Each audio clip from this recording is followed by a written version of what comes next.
14 मार्च 2023 की रात एक आदमी को अपने ही नंबर से फोन आया। उसने उठाया और दूसरी तरफ से आवाज आई, कल काम पर मत जाना, वो तुम्हें मार डालेंगे। डैनियल मर्सर 34 साल का एक अकाउंटेंट शिकागो में रहता था। सादा जिंदगी, छोटा सा अपार्टमेंट, वो किस्म का आदमी जिसे कोई नोटिस नहीं करता और उसे बिल्कुल ऐसा ही पसंद था। इस मंगल की रात वो बचा हुआ खाना गर्म कर रहा था जब उसका फोन बजा। उसने स्क्रीन देखी, इनकमिंग कॉल, डैनियल मर्सर। अपना ही नाम, अपना ही नंबर। वो हंसा, स्पिन कॉल होगी। उसने नज़रअंदाज करना चाहा, लेकिन क्या नहीं, उसने उठाया। खामोशी, फिर सांसों की आवाज़। डैनियल। आवाज़ धीमी थी, बिगड़ी हुई, जैसे कोई पानी के अंदर से बोल रहा हो। कल काम पर मत जाना, सुबह 8 बजे की ट्रेन पर मत चढ़ना। अगर तुम गए तो वापस नहीं आओ।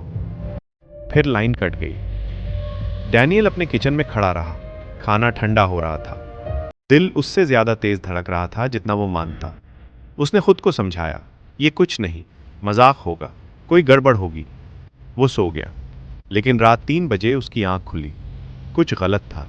वो जानता नहीं था क्या, बस महसूस हुआ। सुबह तक डैनियल ने खुद को यकीन दिला लिया कि वो बेफिक्री में डर रहा था। उसने कपड़े पहने, बैग उठाया, रोज की तरह ट्रेन स्टेशन की तरफ चल दिया। वो 3 ब्लॉक दूर था जब फोन फिर बजा। एक टेक्स्ट, अपने ही नंबर से। मैंने खबरदार किया था। डैनियल फुटपाथ पर रुक गया। लोग उसके पास से गुजरते रहे। दुनिया चलती रही, लेकिन वो बिल्कुल जम गया। वो मुड़ा और घर वापस आ गया। फिर उसने लैपटॉप खोला और खबरें देखी, बस खुद को बेवकूफ़ साबित करने के लिए। ये साबित करने के लिए कि कुछ नहीं हुआ। सुबह 9:17 पर एक खबर आई।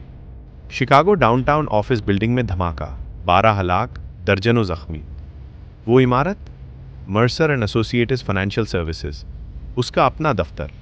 सुबह 8 बजे की ट्रेन उसे ठीक 9:15 पर वहां पहुंचाती।